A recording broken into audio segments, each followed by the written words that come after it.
The next person we'll be discussing is the English poet, dramatist, and actor William Shakespeare. William Shakespeare was known to be one of the greatest dramatists, and he was married to Anne Hathaway. Together they had 3 children whom were all women.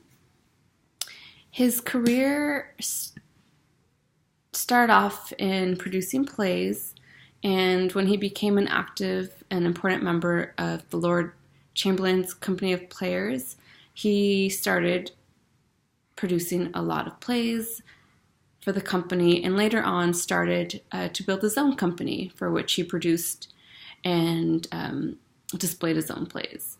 Some of the plays that he produced were Romeo and Juliet, which is the one that's most commonly known. Apart from creating plays, he also wrote poetry. He was well known for writing poetry in the form of sonnets. And what a sonnet is a style of poetry, and it uses 14 lines, and within those lines are embedded rhyme schemes. So it can consist of having certain words that rhyme, or having certain nouns, or really anything that you want to add, but it has some sort of scheme, was implemented in these sonnets.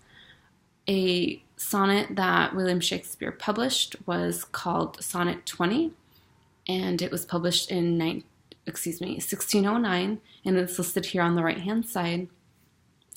And a lot of people think that Sonnet 20 was a poem that illuminated William Shakespeare homosexuality, and people would talk about how he might have been homosexual.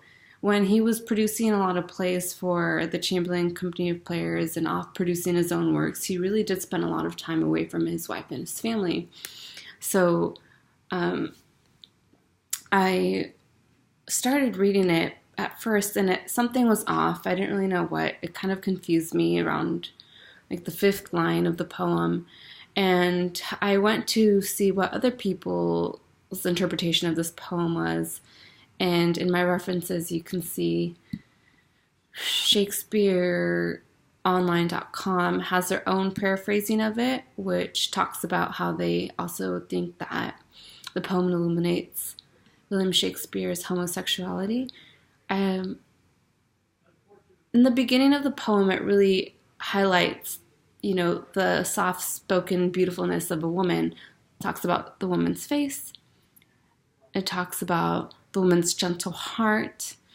But then you look at line 5, and it talks about, quote unquote, an eye more bright than theirs, less false and rolling. And so when I came to that line, a different person other than a woman came to mind, and that's kind of what I got lured into, where this poem can possibly be talking about Shakespeare's homosexuality, because an eye more bright than theirs, and theirs to me is signifying a woman. I don't know whose eyes he's talking about. And then if you go on to line 7, a man in hue, all hues in his controlling. To me, that just is talking about a man that's a man.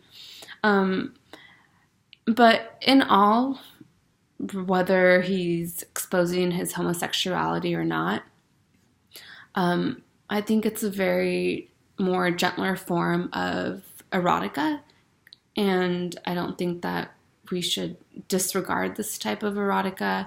It's less erotic compared to the works of Alex Comfort that I had previously talked about when we were speaking about The Joy of Sex, the literature that he published. But Shakespeare has his own form of portraying the erotic form of poetry that he had published in this poem, and I think it's important to value this form as well. Even though it's not as intense, it's still something that should be taken into account.